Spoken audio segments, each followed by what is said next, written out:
So welcome everyone. Welcome to this webinar, part of the USDA Kentucky Supporting Small Businesses on Main Street program. I will pass it over to Janet Hearn and Lindsay Newland, our presenters for today. Hey, everybody. Welcome to our third and final in this series for the state of Kentucky, but everyone is welcome. So wherever you're coming from, thank you for joining. And if you're watching the recording, thank you for joining. We have really enjoyed this series. So today our focus is social media made simple, planning content and going live. And as part of this Kentucky Main Street activity, I want to give a shout out to our businesses and friends in Pikeville, Beattyville, Tri-Cities, and Shelbyville. We've been working with them, and thank you all. I hope this has all brought lots of value to those of you again in those communities in Kentucky and all over. We welcome everyone. So thank you. My name is Janet Hearn, and I'm an educator and entrepreneur. I spent 30 plus years in higher education, and now I co-run a business called Future Ready Consulting, where we support and help innovate with small businesses as well as educational institutions and educational adjacent institutions. So we try to figure out ways that you can change your revenue streams or increase your revenue streams.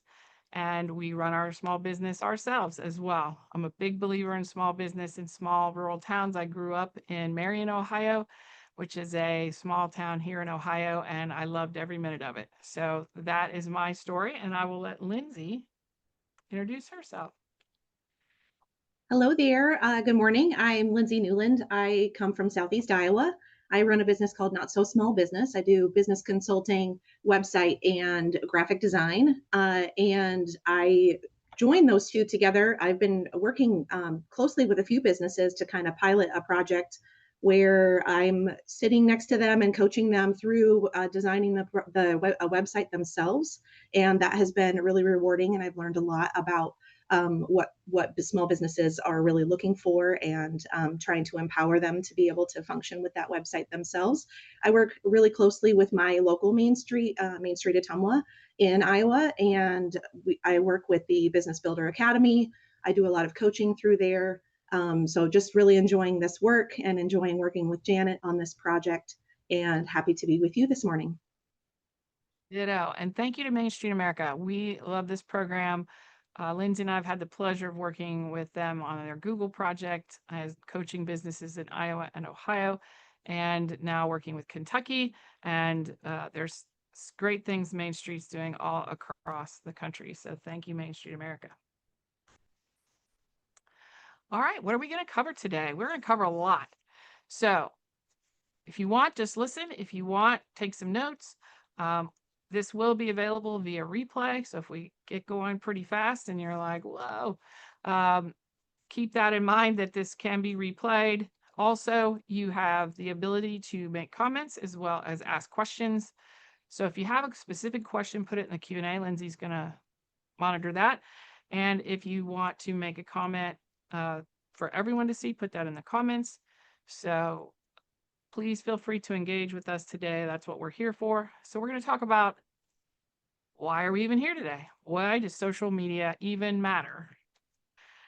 Going live with confidence. We're going to talk about going live on different platforms that can help you increase your revenue streams and make your business known.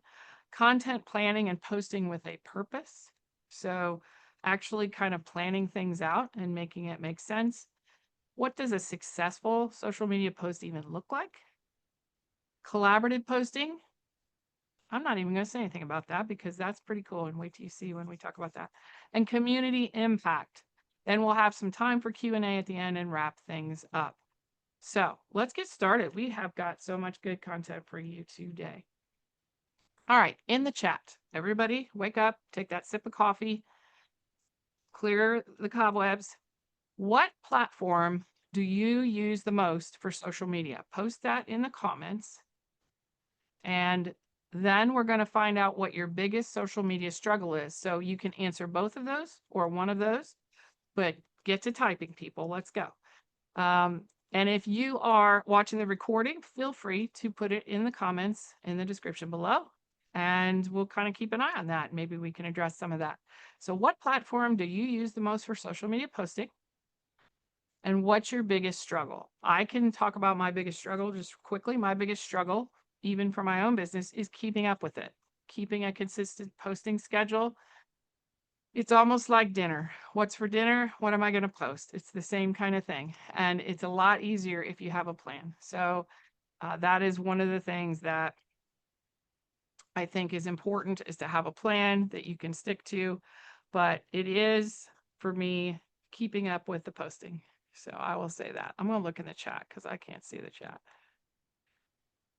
All right, what do we got here? We got TikTok, Facebook, getting interaction. All right, good. We'll talk about that a little bit. Instagram, planning, content creation fatigue. That's a big one. Burnout. I love that. Facebook, Instagram, Facebook. Good deal. All right, go ahead and keep posting. We love to see that. That really helps us with what we're going to talk about today. So, why does it matter? Why does social media even matter? Well, first of all, if you've all noticed, it's free. So, you want to get yourself out there and your business out there and be visible. Use social media. If you're purchasing ads but not posting on social media, think about that. You're paying for that space. Social media is free. You don't have to pay for that space. What does it cost you? Time. That's what it costs you. Credibility. You want to bring some credibility to your business, because right now, I will tell you, anytime we have a new client or somebody that says they're interested in partnering with us, I see them hit my LinkedIn, hit my social media, boom, boom, boom, boom. They're out there stalking you, people. So you want to have some good stuff out there for them to stalk. Trust. It's trust building. If nobody can find you anywhere on the internet speaking or posting pictures or pictures of your business, then it's hard to trust you. So it helps build that trust. It also sets expectations. So as people see the things you're posting, they can kind of tell potentially your level of skill, your level of knowledge.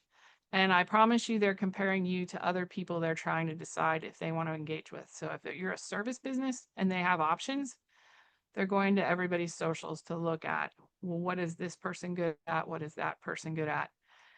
If you have products, they're looking at your product showcase versus someone else's product showcase. I almost think, in my opinion, this matters almost more than having a website. It's nice to have a page so that people can at least get grounded in your business, but they're looking at your social media. Lindsay, what do you think I missed there? Why does this matter so much? Oh, I think you hit the nail on the head with trust and credibility. Just people are looking. I mean, the statistics on what they're looking at online before they actually go to your actual physical store, and seeing if they can even purchase product online is huge. The branding also helps with trust. So if they see things that are online, I mean, even down to colors and fonts. I'm a designer, so I'm always looking at these kinds of things. Make sure that your branding and what's inside your store matches. Make sure that your logo, is up to date on your window, unless you're rebranding. I see Polly's here. So unless you're going through a process of rebranding, and pivoting your brand name and things like that. So just make sure that those things match. And so that way, when people walk in your store, they feel like they're in the place that they belong. I love that. And when you talked about branding, branding's not just, and I know you're not saying this, but I want to point it out to everyone. Branding is consistent colors, fonts, things like that, but it's also consistent values. You're expressing your values through your social media, and people may choose you over another organization because your values match their values. So it's really good to express that through your social media. If you find something you posted, if you're just trying to get click value or something and you really don't agree with that, don't post it, don't share it. Put things out there that align with your values, and then you will find your customers start aligning with your brand. We have a question in the chat here. Does throwing money at social media make a difference, like boosting posts and buying ads on Facebook or other platforms?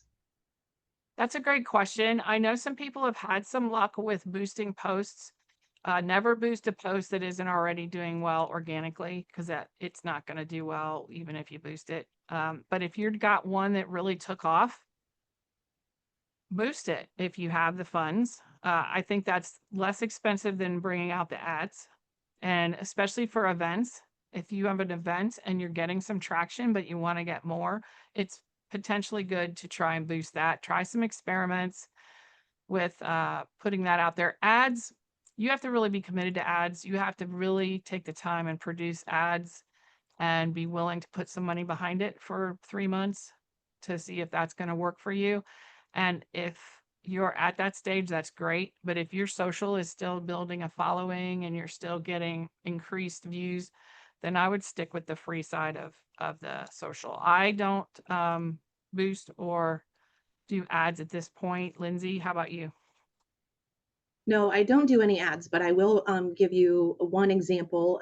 There's a local company, a digital marketing company in our town that's working with a quilt shop that's in our downtown, and they increased by $11,000 in sales last year. So by working with this company, and so I do know that when ads work, they really do work, but they are tricky. And there's a lot of people who have either wasted money or dumped money into it. So unless you're willing to take the time to really understand or even work with a company that's willing to operate those ads for you, I don't know. I wouldn't say either yay or nay, because it's each business is different and every community is different on what works in different communities.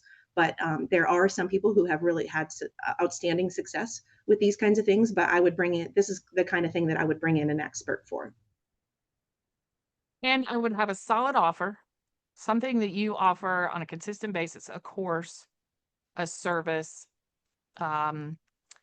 You're introducing a Sunday afternoon buffet at your restaurant, something new or a new offer that you can get behind with that ad or that boost, and you're going to push that thing. It's not worth doing ads to just randomly say, well, we have all these things to offer, or we have this, come on in. Like, you want something solid you're really pushing on that ad or your boost post. So, all right. Why, again, is this important? Because customers are looking online. That's where they're looking. 76% of consumers report that they research the product online first before coming in. I agree with that 100%. I can't tell you the people that I've engaged to try and get as customers, and they know a lot about our business before we even have a conversation. And I do the same thing. And people are acting longer periods of time after they see your post. You may post something once about an offer, or again, like Sunday buffet. You've got to post till you're absolutely sick of that post, because about the time you are sick of that post, people are just noticing. So it's not a one and done. It's not a, oh my gosh, I've posted about this 20 times. Well, do it 20 more times, because the odds of that person seeing that post are small. So you have to keep bringing it up and putting it out there. Here's the big question. What platform, and I might, Lindsay, is this your area? Am I stomping into your area here? No, I don't think so. Okay. All right. What platform should I be using? Well, that's a great question. And you want to go where you're providing your audience value. My audience might live elsewhere than Lindsay's audience, might live elsewhere than one of your audiences. Lindsay dug up some really great data here. And that red line at the top of this graph is YouTube. I know this is small, but it's YouTube. Facebook is the big blue line. And then it goes down from there, Instagram, Pinterest. But those are the popular places. You have to figure out where your people are, where your audience lives, and where they like to be on social media. It may not be the most popular place.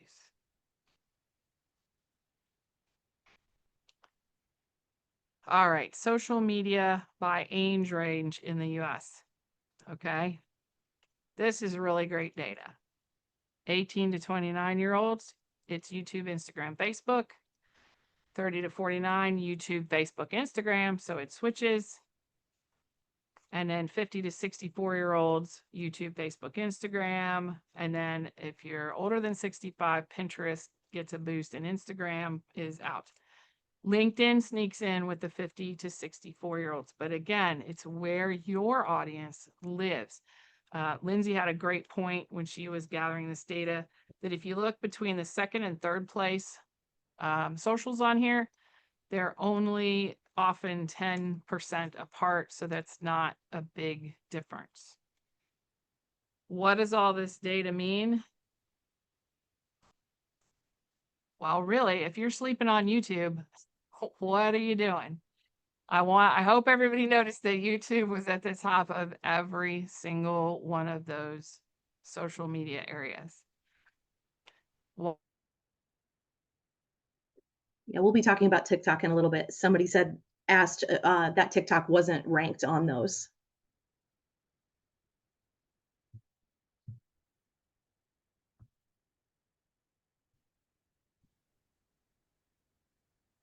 all right, I am back. I don't know what happened. Yeah, the information that was pulled was from an article, and they were commenting about how TikTok wasn't on that list of ranking between the different platforms.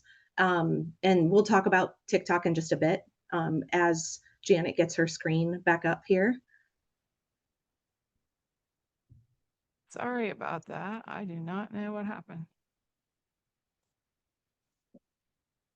All right, are we back? We are back.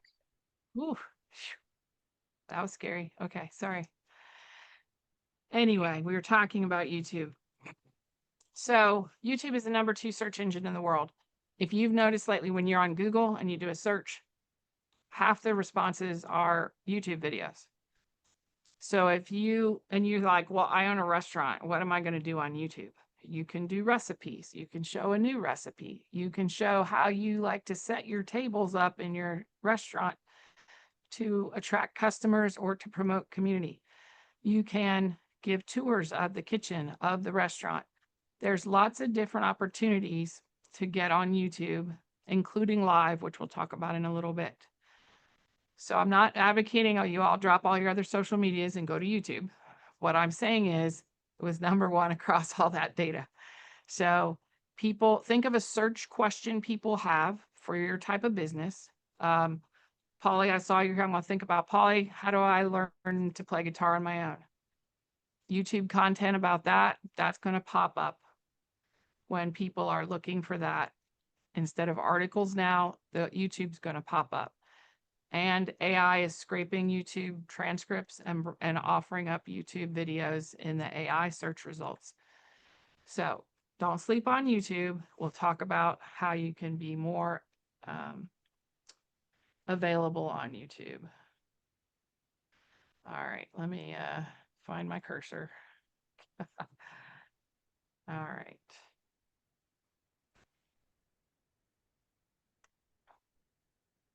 Lindsay, tell us about this.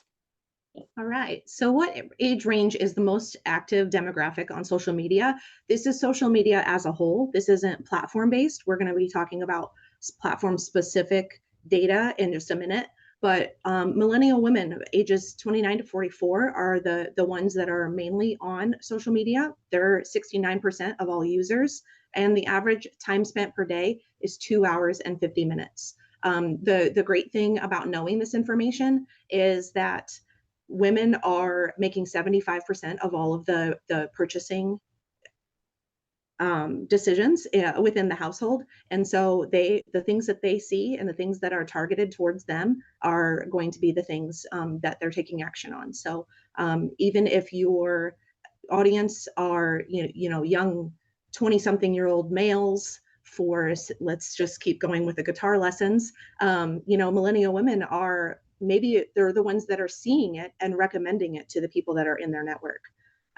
So want to understand, the reason why we're showing you data is so that you can understand exactly where the attention is going and where the attention is coming from. And so by and large, millennial women are a huge representing percentage of the people that are looking and spending, actually, I mean, almost 3 hours a day is quite a lot of time that they're spending on all the different platforms. So we want to talk a little bit about optimizing your business profile. And this is really optimizing any business profile. So we want to, if you have most of the, I'm not really that familiar with TikTok. So I can't really speak to that, but the other platform, the other popular ones, they all have a cover photo, a profile photo. Make sure that those things are optimized for mobile. So if you go on Canva, or if you're making a social media graphic for a cover image, make sure that you're going on your actual phone and seeing what that looks like, seeing if there's any information that gets cut off, or when it shrinks down, whether it looks okay. Make sure that you're not just showing the top of your head or things like that. We want to make sure that you're writing out a full description with keywords.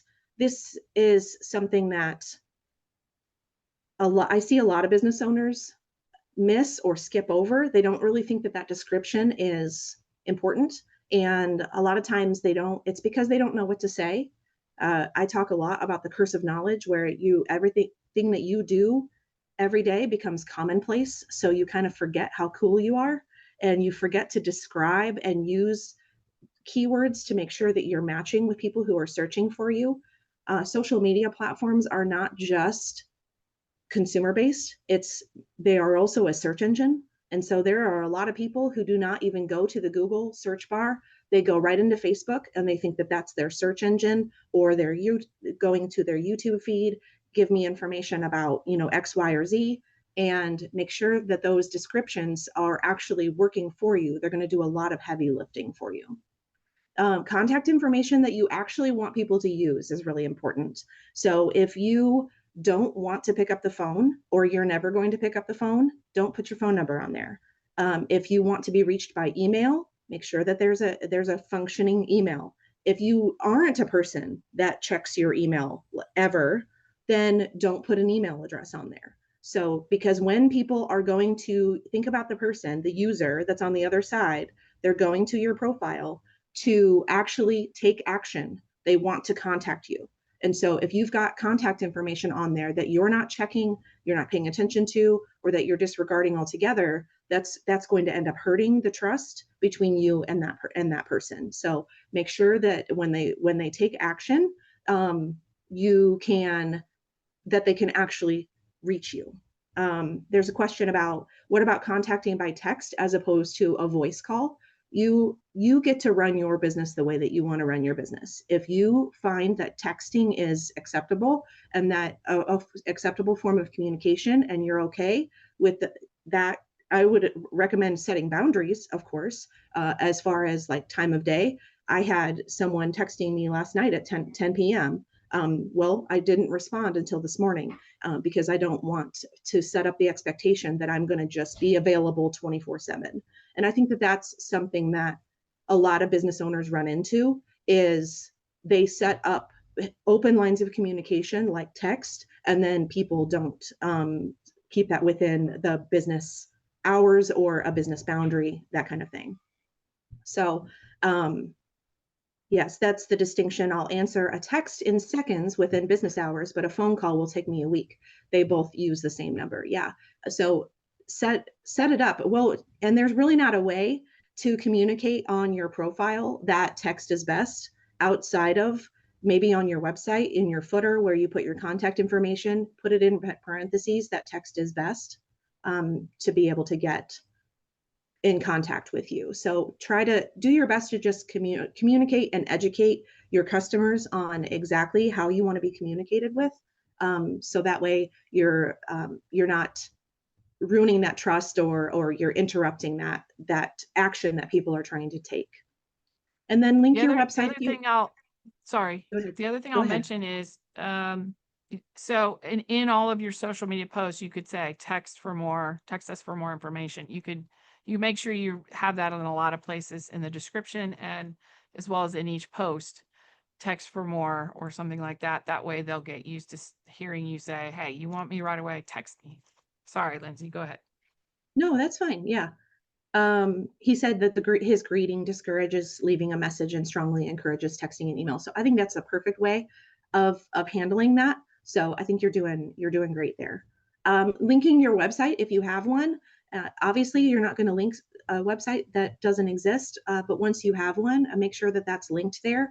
I highly recommend, especially because I'm a website designer, that your website needs to be your point of truth. And we will talk about this in a little bit, but making sure that you're not putting all of your effort and energy into your social media platforms. Because if one of them dies, or I mean, we had the TikTok fiasco where one of them could get shut down, that could shut your whole business down. So you want to make sure that you are getting people over onto your email list and your website so that if and when something happens or a platform goes down or something gets revoked, that kind of thing, then you have a way to communicate with your audience, making sure that you have a captive audience there. And then keeping things professional, making sure. So one of the reasons why I went into graphic design instead of accounting, because I was debating between the two when I went back to school, was there was a local business. It was a donut shop, and they had their business profile, and their picture was a picture of her husband in a hot tub. And so that's why it says no hot tubs, because I want to make sure that I mention to keep things professional on your profiles, keep the personal stuff on your personal pages, but also keep in mind that people are still, when they know that you're connected to that business, they're going and looking at your personal profiles as well. So your personal brand and the way that you represent yourself personally will also reflect on your business as well. So optimizing your profile and just your posting. So posting regularly and consistently. I have a client right now who really can't come up with or spend any more time than posting maybe twice a week. And I said, then post twice a week. Keep it consistent, keep it regular. We talk a lot about algorithms, and we hear a lot of things. We read articles and we see things come across our feed, but really the algorithm or the platforms will reward or promote the ones that are posting regularly and consistently, and they'll show them, especially if you're getting engagement. And one way to get engagement is to engage with every comment and share. So if somebody has shared your post, go over to that share, either like it, put a heart on it, comment, say thank you for sharing, that kind of thing. That's going to really boost your engagement. Using the scheduler to post during active times is a great way to get people to notice. Also sharing, if you have any community pages that are open to allowing you to, like the community, to post different things. If you've got, a month of free guitar lessons, go over to those community pages and push that out there as well. Using the insights to learn what is working. I have worked with so many business owners who never ever go in and look at their insights and look at actually who are they currently capturing, and how can they create content for the people who are already paying attention. So sometimes you are targeting a certain audience, and sometimes you feel like you're not really reaching them. Sometimes you're putting all this effort into trying to reach a specific audience, and you're completely ignoring or stepping over the audience that's already there. So make sure that you are looking at your insights and paying attention to who is already paying attention to you as well. Setting goals based on data and not feelings. So SMART goals are really important, and making sure that you are putting parameters around those goals. And then done is better than perfect. It's so important to just get something up. There's a lot of fluff on social media platforms and a lot of people saying very absent things, but that's not you. You have something to say, and done is better than perfect. I also want to go back to what Janet was saying about how important it is to say it more than once. It takes up to 7 times for you to say something, and for people to start noticing that you're actually saying it. And so for them to actually take action. And especially if you're advertising on the radio, it's even worse. And so we're inundated with ads all the time, and we have things happening around us all the time. So it's really important for us to just put it out there, saying something on different days in different ways is a really great phrase that I like to have in my mind when I'm putting together content. So you might have the same campaign that you're doing, but you might go ahead and do a video one day, a post another day, submitting an event to Facebook another day, and that kind of thing. So saying the same, different ways on different days is what we're after there. So is there a better time of day to do postings? I would look at your scheduler and post it during those active times to meet people where they're at. But that the scheduler is magic. I mean, you're able to post.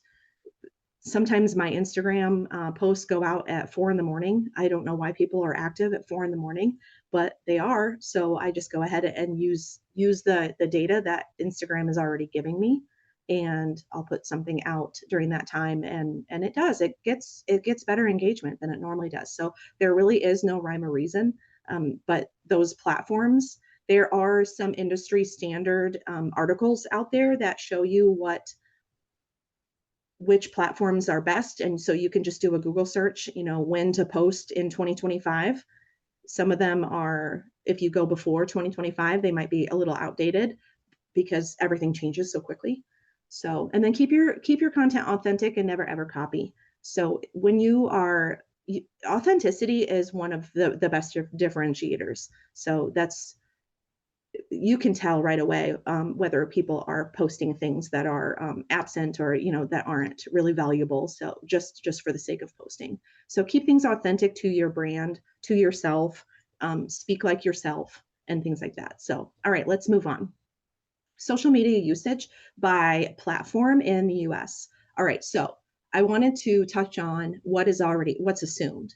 We have Facebook, Instagram, TikTok, and YouTube. Of course, there are other platforms that we can talk about, but these are the 4 that we're going to dive into just quickly here. So we have assumed when in the marketing industry, I suppose, it's assumed that Facebook is an older local audience, community groups, that Instagram is a much younger crowd, that TikTok, a very young crowd, maybe my teenagers it would be assumed that they are on TikTok and YouTube. Let's look at the actual data here on the next slide. So our largest age group for Facebook is 25 to 34. So that actually really surprised me. And it also surprised me that most of the platforms, except for Instagram, are heavier in the percentage for males. You would assume that males are really not on social media that much, but they are. And so it also shows through my research on this, I was interested to find out that it's not that younger people, like say teenagers, it's not that they're not on Facebook. It's just that they're on that particular platform for less time per day. So you have less opportunity to meet them or to grab their attention because they're just not on that particular platform as much. And so it's not that they're not a user. It's not, because the data doesn't show that Facebook is declining. It's just the amount of time that's spent on those platforms. So TikTok, 47 minutes spent per day. If you have a teenager in your house, you could, or a young person in your house, you could probably attest to that. So largest age group, 25 to 34, 55% male. I think it's in just this data is very interesting of who is there, who are we actually reaching, and who is spending the most time on these platforms.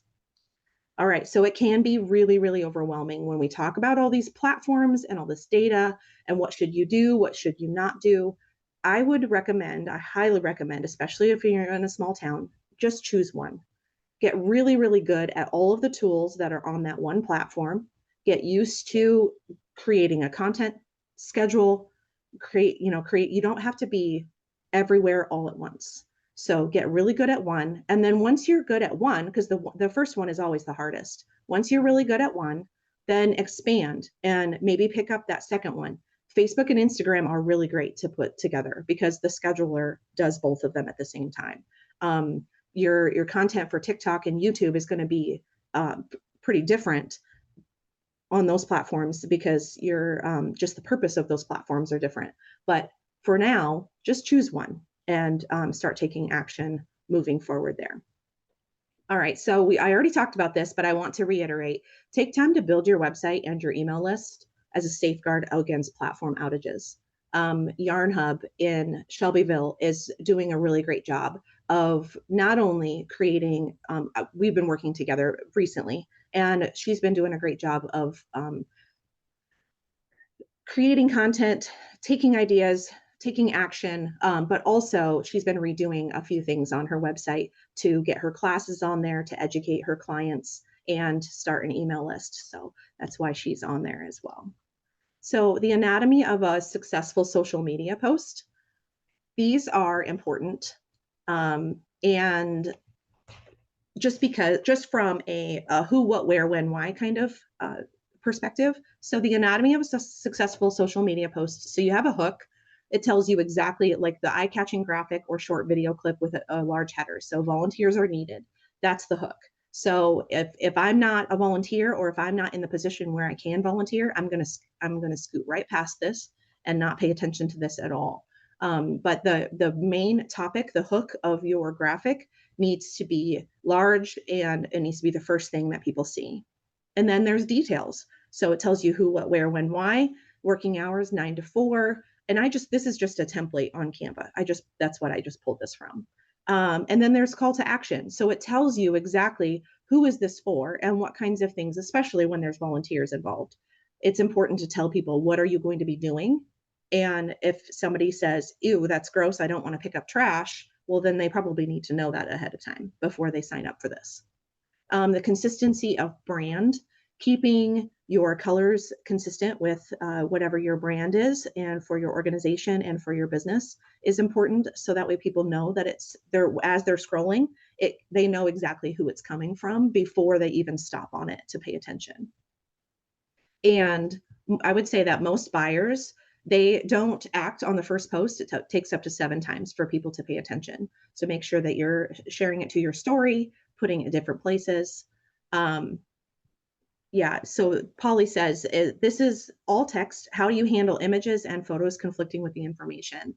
There's a couple different ways. Is swap out. So like this graphic isn't the be all to end all, 100% that your graphic has to look like this. Your image, of course, we talked the other day about making sure that people can see themselves in the images that you're using. And then you can use your caption to also reinforce that information. And remember that your caption is also a search engine piece as well. So when people are going to the search bar inside, let's say Facebook, they are looking for guitar lessons, they're looking for events around me, that kind of thing, then you are also being matched with what you're writing in your caption as well. So don't think that your graphic has to carry that load of sharing all of the information about your event. Your caption can also help support that. And I would even highly recommend if you have the who, what, where, when, why on the left side of that graphic, I would highly recommend repeating that in your caption also if you're hosting an event. So that way people are they're being matched by what's in the text as well as what's in the graphic.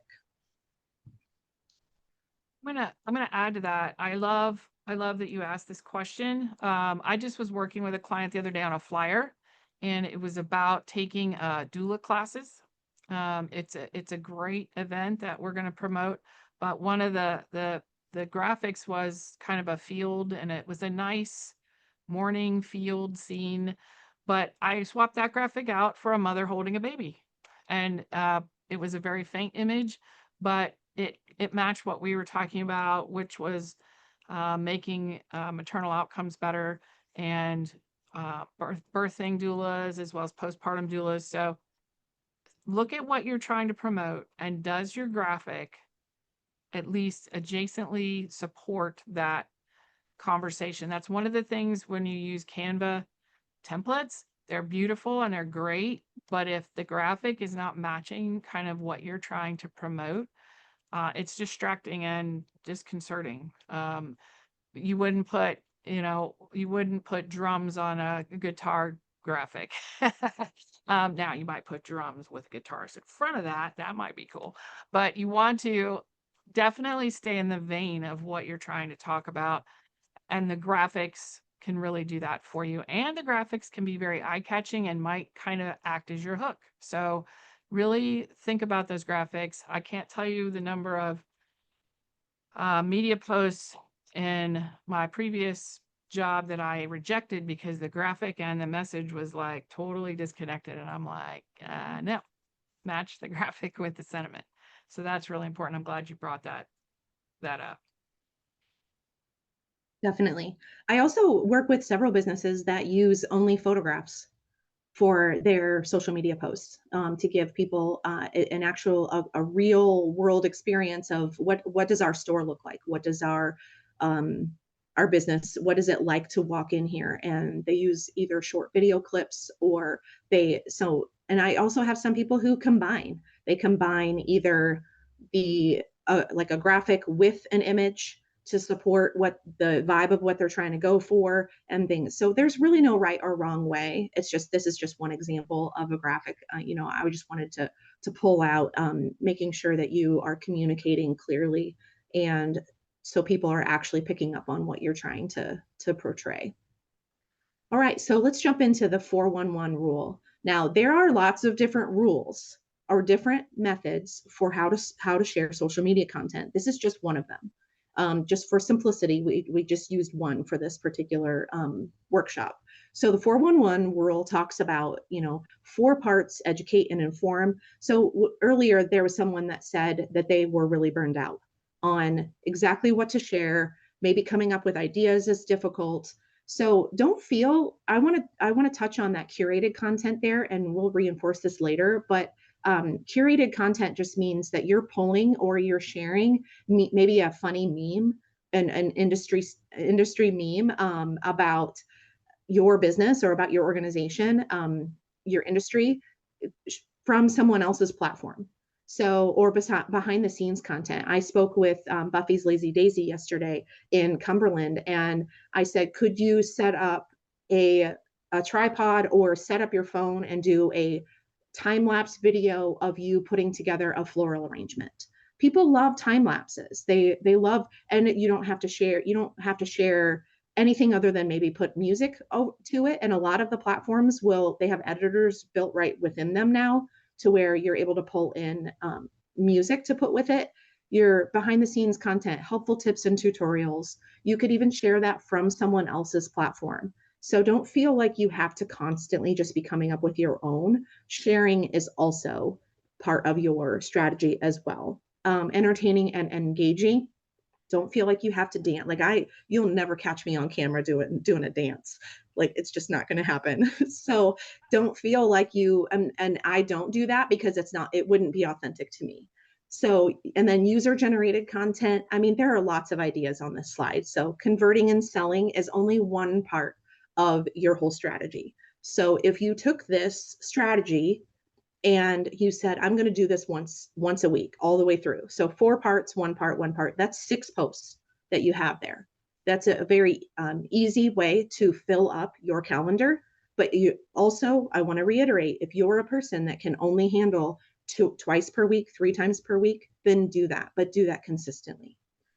Converting and selling is, I mean, we've all followed a Facebook account or a social media account where all it is, hey, buy my thing. Or they put up a photo of the one item sitting on a shelf in their store, and then they give no context. There's no enticement, there's no caption. So make sure that you're filling that out. The captions are a big part of your search engine optimization and being matched with people who are looking for you. So customer testimonials is also a great way to convert and sell. So if you have a testimonial that comes through, whether it's I'm working with a historic hotel right now on their website, they have handwritten notes from their clients and they have scanned them in, and they want to make that part of their content. That is a wonderful thing, to open the mail and to get a handwritten note. That just doesn't happen anymore. Or if you have a Google review, take that Google review, turn that into a graphic and put that up. And what you're doing is you're showing social proof for people who have had a good experience with your business before. So I really enjoy or appreciate this kind of rule, is because it kind of puts parentheses around, okay, what am I actually trying to do, or a container around what I'm trying to do, and also gives me permission to share things from other platforms as well. Janet, do I'd you have like anything to, to add on that? yeah, thank you. Thank you, Lindsay. I do. It's funny that you said time-lapse videos. So as I was setting up today, I put my phone on a tripod and I put a time lapse, and you'll probably see that come out on my social that I was getting set up today. And I took a quick video of me getting set up. So if you're opening for the day, you're setting up a new system, you're setting up a new sewing machine at the quilt shop, just throw your phone on a tripod, hit time lapse, and just do that.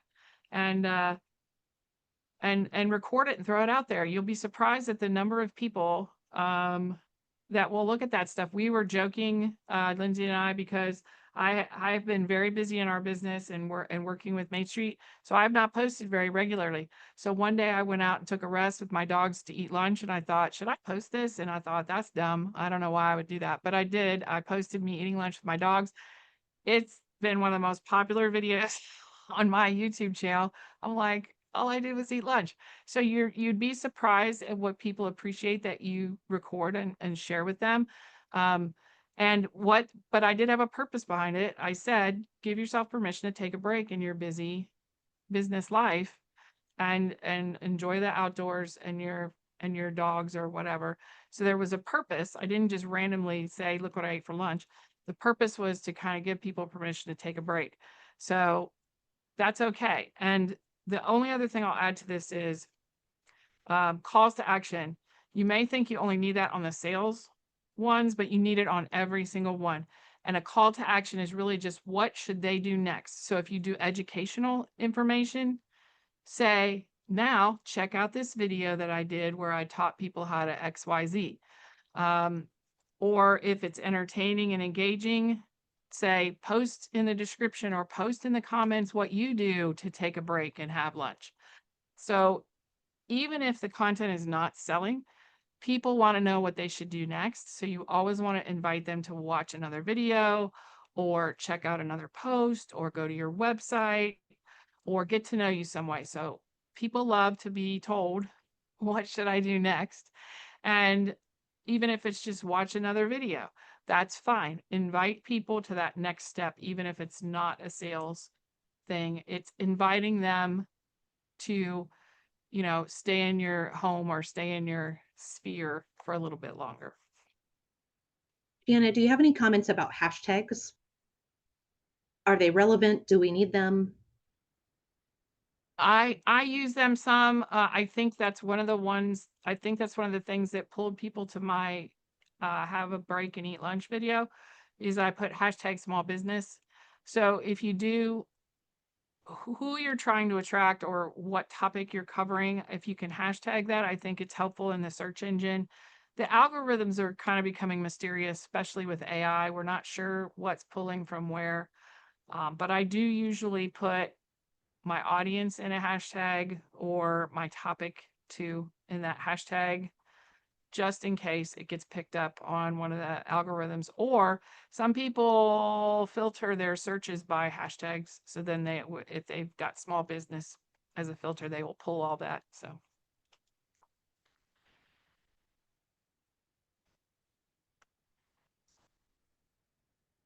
All right. One of the favorite terms in our business is work smarter, not harder. I'm kind of the AI queen at this point. I love a good AI. And this is a place where you can really utilize AI, especially, I even use this for dinner. I made the dinner analogy. I have chicken, I have this, I have this. What should I make for dinner? So grab that AI, whether it's ChatGPT or Gemini or Claude or whichever one you like.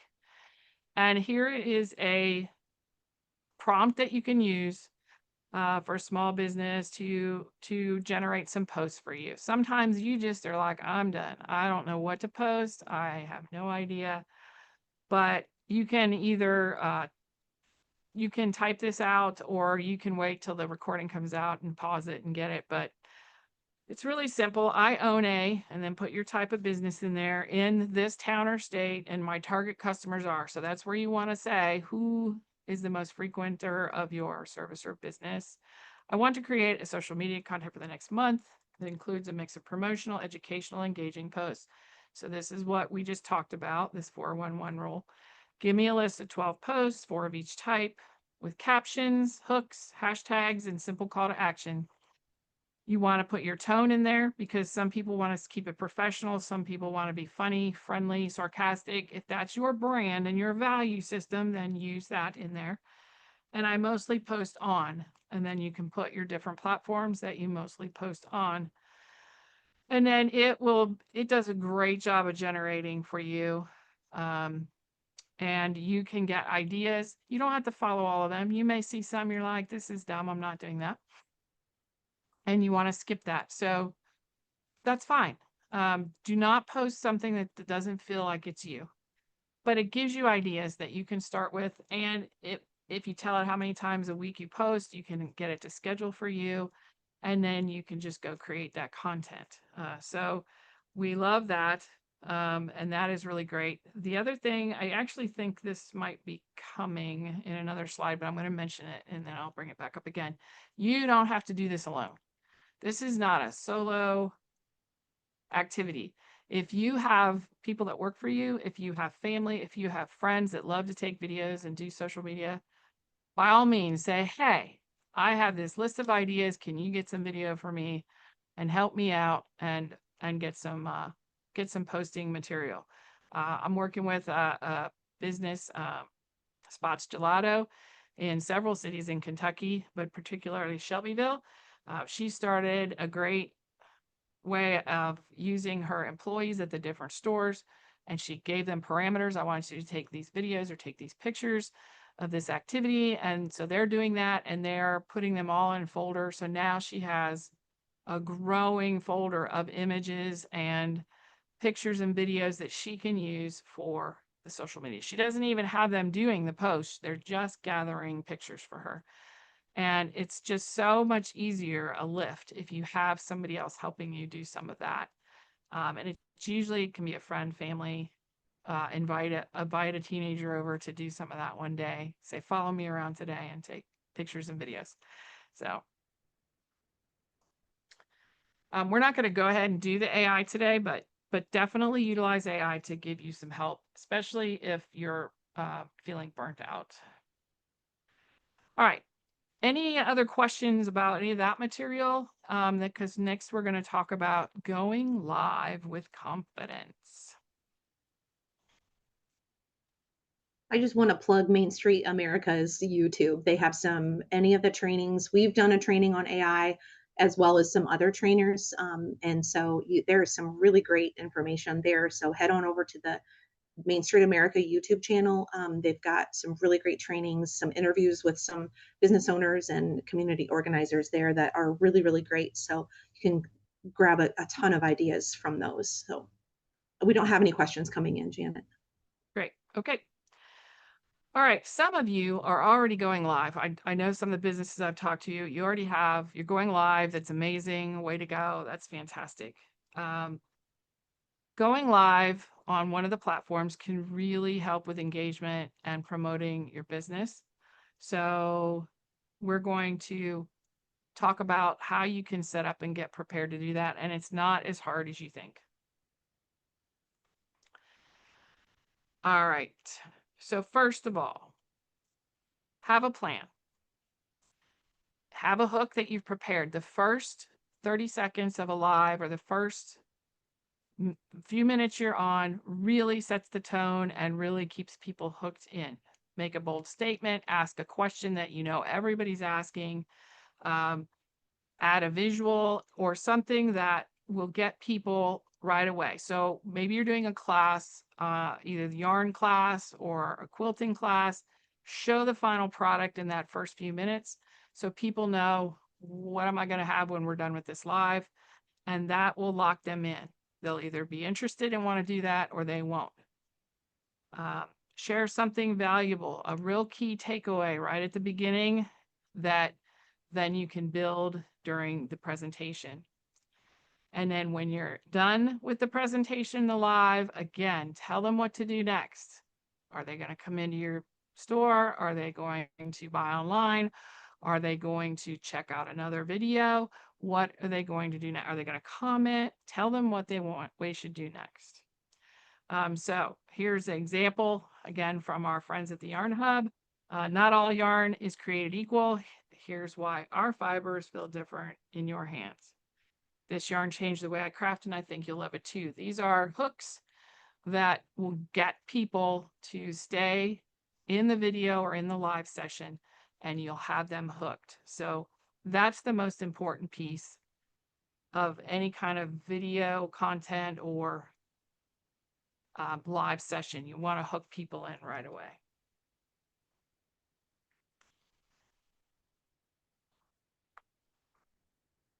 All right. Some people think I don't have all the fancy stuff to do live videos. I don't have fancy cameras. I don't have editing software. I don't have a fancy mic. I don't have this like big station. That's not true. You can do this with a phone, period. Propped up on some books. If that's the best you got, awesome. Then do that. This can be simple. You can do it on a Zoom or video call and invite people to that link. You can go live. We'll talk about this on all the different platforms. You can get a special software. I've used StreamYard that you can live to several different platforms at the same time. You can do this with a laptop or a phone that both have cameras, so you can use either one, and they're good cameras. You just need an intro hook, some content, what do you want them to do next, and some questions and answers. In this picture, it's cute. We have even her kid is in there in the background. It's okay. It doesn't have to be fancy. You should think about the lighting and the background and all of that as you get set up, and we'll talk about that in a minute, but it doesn't have to be complicated. Do you have a teenager working for you or in your household? Ask them to create a video. Ask them to film you creating your live or doing some social content. The teens are on their phones and they're doing videos all the time. So they may be perfectly happy to create some content for you. Lindsay has a store, I think that's in your town, right, Lindsay, where the cashiers run around making cute videos about different sale products and different products. They're awesome. They're fun to watch. I start watching a bunch of them. Like, I don't even live in that town. That's how good they are. Yes. Yeah, that's our theater kids are working at Fairway, which is one of our local grocery stores, and they started doing some content. And they're the team that acts. She's a theater kid, but she's also doing the editing content as well. There is one question, Janet, and I wanted you to touch on this. So, what tools do you use to make videos or promos? And Janet, you are way better at putting together videos. So let's talk about, you showed me an AI video yesterday that was outstanding. It was on some content that we were working on together. I'd really love for you to just run through that and just tell them that that's a possibility, because there's with one woman show or one man show businesses, we want to make sure that we're making it accessible for them and making it easy for them as they're just a one person, they're doing literally everything in their business. What are some tools that we can touch on? That's great. Sure. So my favorite tool on my phone is CapCut. It's produced by TikTok, the same people that have TikTok. It's CapCut. It's free. There's a free level. I have the pro level, but it's not that expensive, but you can use the free level and do everything you need to do. So it allows you to start and stop. So you can start the video, stop it, rewind, start it, stop it. Editing right on there, super easy. And it now has free to everyone an AI tool. So you put a script in and it pulls video and has an AI person that's reading all the stuff. And I know you're thinking, oh, that can't be that good. That has to be boring and dumb and terrible. It's not. It's gotten so good that it's creepy.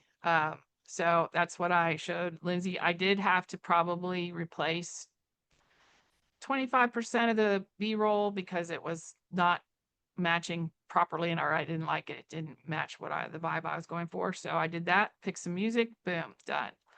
You don't have to be on the camera. If you're sitting here going, I will never be on videos for my store. Okay, that's okay. You can give a tour with music. Don't say a word. You can have words pop up. You can do a recipe and never show your face. Some of the best YouTube channels out there are called faceless YouTube channels. There's no face on there. It's all action, activity, words, music. There's no faces. So you can show a whole yarn project. You can show a whole recipe and never show your face. And then you could have AI narrate it if you want. So that's possible. You do not have to be in these videos. It can just be or social posts or pictures. It can be your product. It can be your services. It can be testimonies from your clients. It does not have to be you. But CapCut can be used on the laptop as well as the phone. So if you're going to start with one, I would use CapCut. Very easy editor, has tons of B-roll, and which is the movies on top of you that show different activities. That's called B-roll. The A-roll is you or the topic at hand. It also will auto caption. So it's really important that you make your content as accessible to everyone as possible. And so that will also, CapCut automatically captions your video. So, now we need, well, we can, training in CapCut, we can probably pull that off. I can probably do something. I also know some good channels that have CapCut, so we can maybe figure that out and supply that. All right, so I also wanted to look at some equipment, easy equipment, cheap equipment. So I'm going to go ahead and stop sharing for a second so that I can show you some stuff that I have that might be helpful. So when I started, I kept it easy, right? So you just need, say, a basic. So this is a tripod, pretty inexpensive. It expands all the way up to my height, but it can also be used as a handheld. I've screwed on a phone holder here that holds my phone. And so it's just a tripod, simple little tripod. You can set it on a desk. You can set it on the floor. This is what I had, and I just set my phone on time lapse and I got set up and then I stopped it. The thing I like about this particular one, I'm not trying to push any brands or anything, but this is made by Eucos, EUCOS, but it has a Bluetooth button. So as it was sitting across the room, I could hit start and stop, start and stop.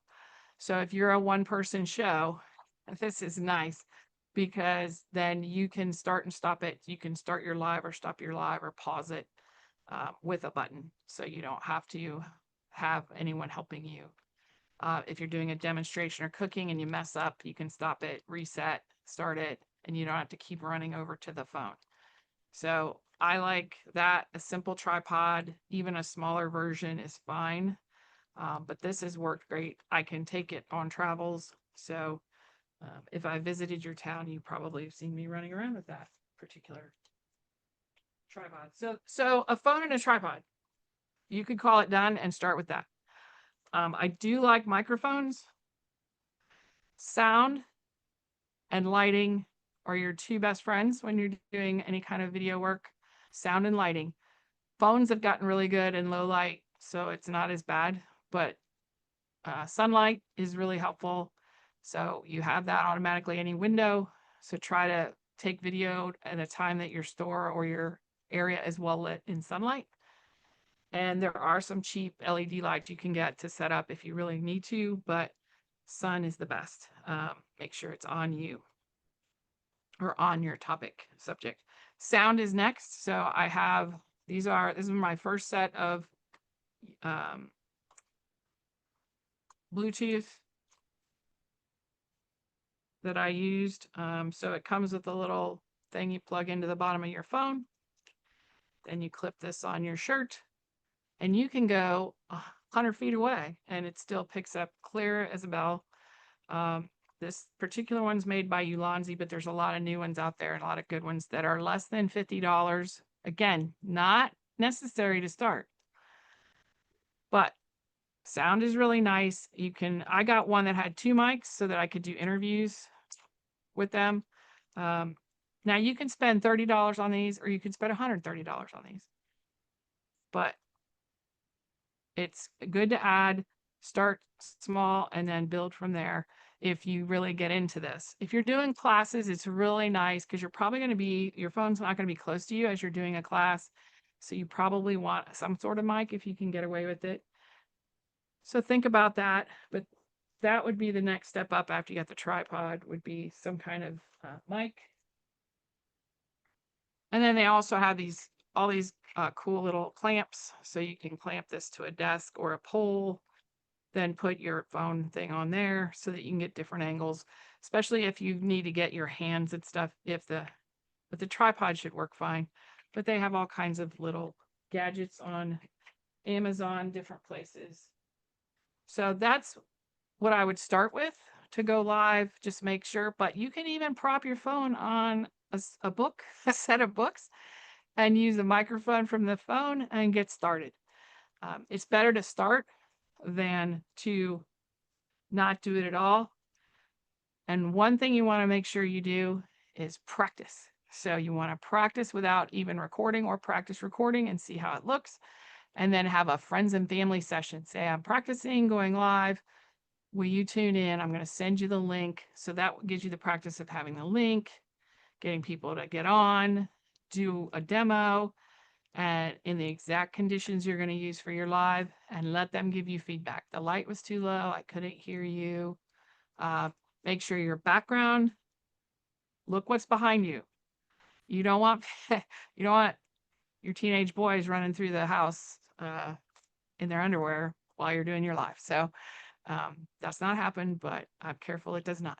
So so you want to be sure you have a good background and there's not a lot of clutter back there, or that you're going to blur. That's great too.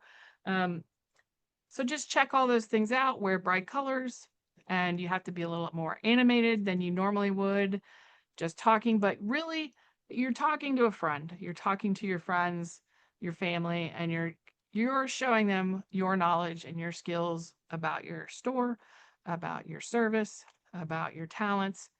And live is an awesome way to go if you're interested in doing that. So questions about that while I get sharing again would be fine. Yes. Can you run through the list of your items just in the brands? Just say that one more time. Yeah, sure. For people. So yeah, but again, I don't want to, there's other brands. So Ulanzi, Ulanzi, is a less expensive brand of equipment that I like. Now I don't know the availability potentially with tariffs. So Neewer, Neewer, Neewer. They make a lot of clamps and equipment. And then this is definitely my favorite tripod. Now it will not hold a full-size camera because I got a full-size camera and it started to shrink down in the middle of a podcast. That was funny. But EUCOS. This is by far my favorite phone tripod because I can hold it for personal filming, as well as set it on a table, as well as set it on the floor. And I love the button. The button is the best part of that. And I do have a list of equipment that goes from less than $100 to higher if you're interested. And we can try to put that together and provide that if that's of interest.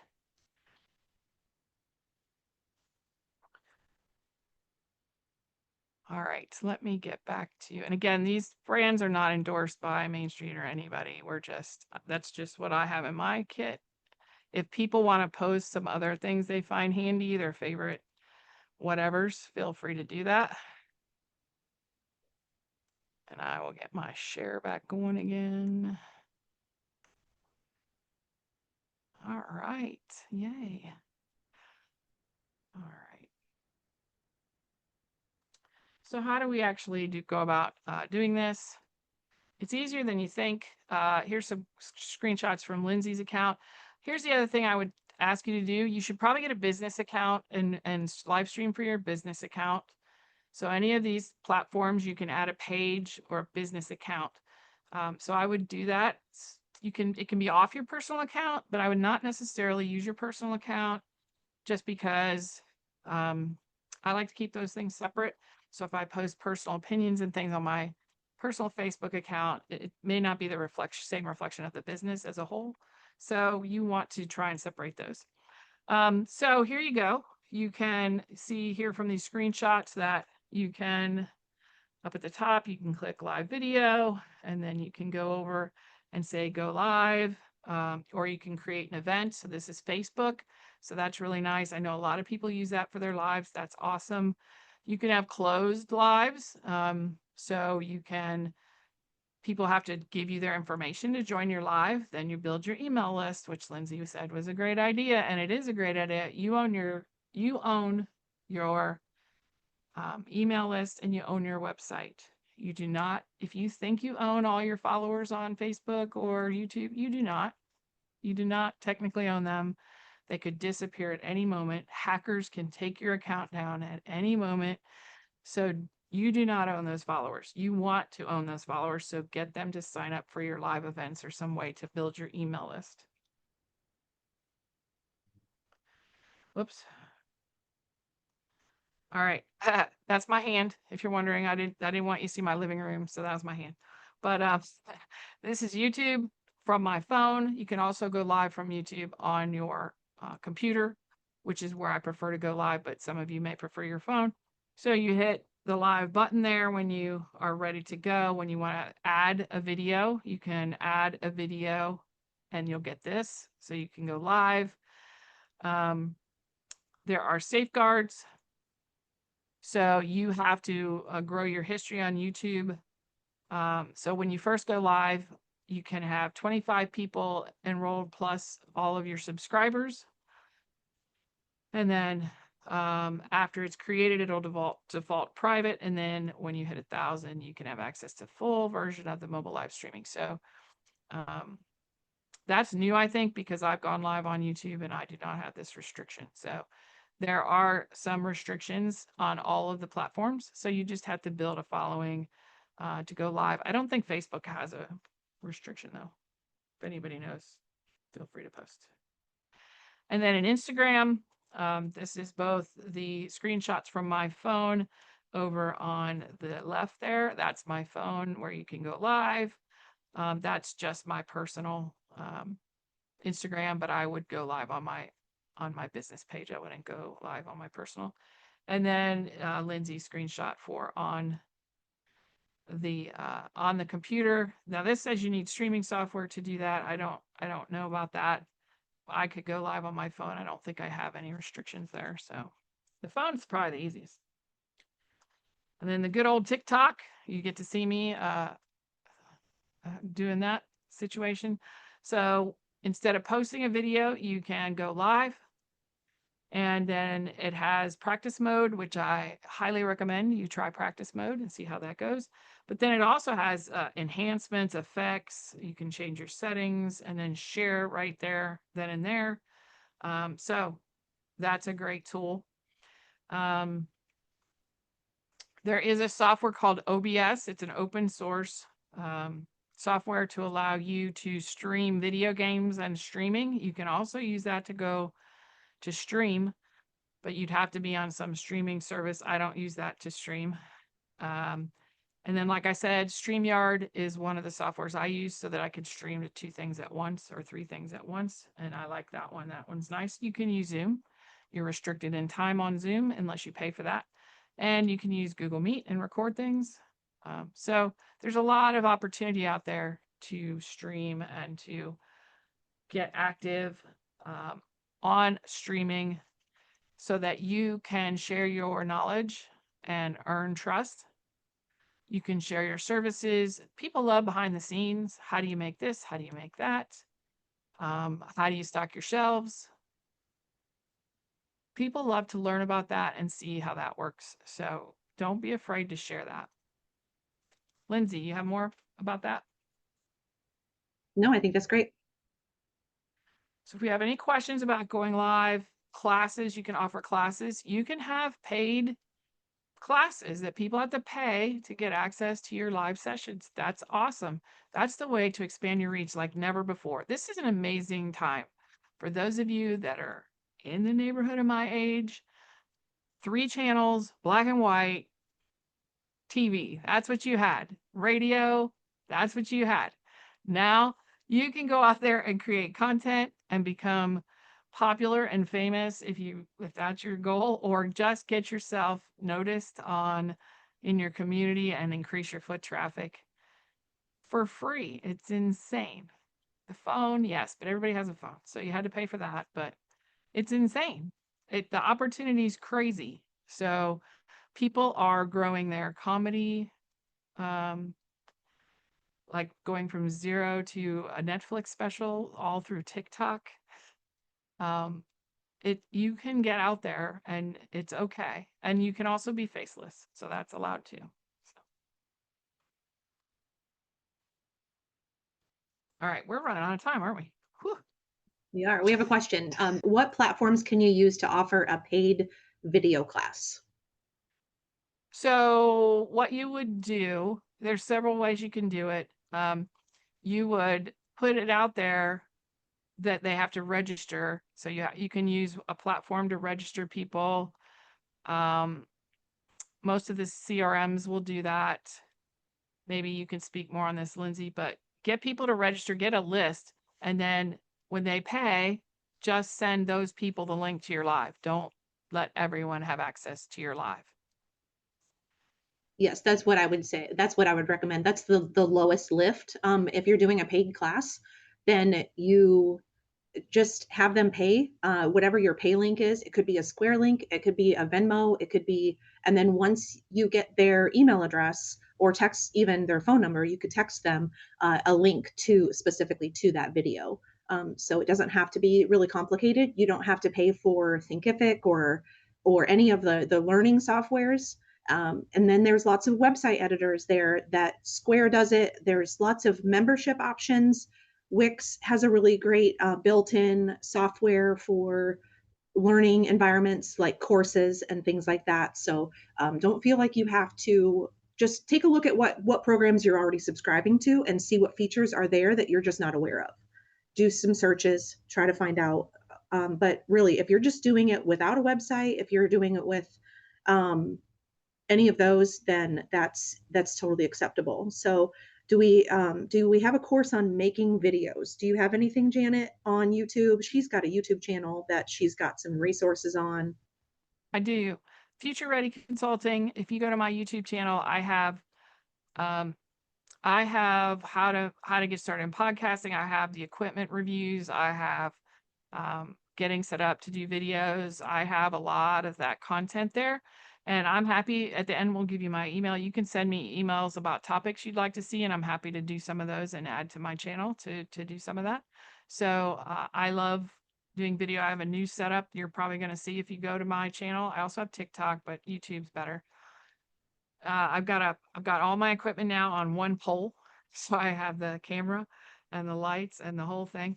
And so that's pretty fun, but that took me 2.5, 3 years to build to that point. I did not start there. I started with a tripod and a phone. Right. Have you ever used Vimeo? What is it? Have you ever used Vimeo? I did use Vimeo back in my college career when I was working at the university. We used Vimeo some. If you like that platform and feel comfortable, awesome. But then you'll have to send those links out. People are not going to find you. Have to send them out on all your socials to lead them there. YouTube to me is the best place to house videos because everyone is searching there and looking there. You can make those private and you can also make those unlisted, which means people have to have the link to see the video. So you can make those unlisted. And if you go live on YouTube, it records it. So then you can post it for later. So that is super cool as well, because a lot of times people can't make it at the time you're doing your live, but then they can come later. Yeah, that's also a way for you to do something live for free and then charge for the recording later. So that's an option as well. So just Good one. keep that as a private video, and then in order for people to get the link, then you then you can charge for that. So yeah, Vimeo can integrate a paywall. That's a really good point. So Great. That's great. all Then right. use that. Wanted to also quickly plug in Main Street America's a YouTube channel. We have a video on how to create a virtual tour of your physical store. So if somebody wants some content for their online and they want to share a little bit of what they have in their physical store, there's a video in the Digital Trainers a playlist in Main Street America's YouTube channel on how to do a virtual tour of your store. That's awesome. Yeah, that's really great. Thank you for jumping in on that. That's any resource that we can put out in these, these videos is great to the community. Speaking of community, we have 8 minutes to get through the last little bit here. So let's talk about posting for community impact.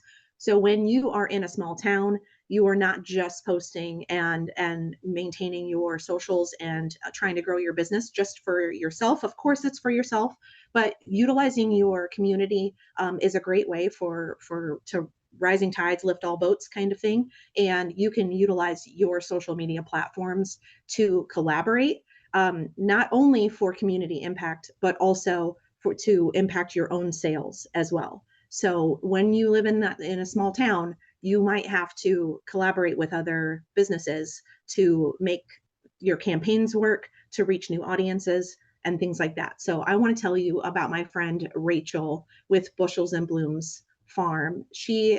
I try to keep, especially because this webinar is for Kentucky, I try to keep the businesses that we mention strictly to Kentucky, but she is in my local area, about 20 minutes from where I live.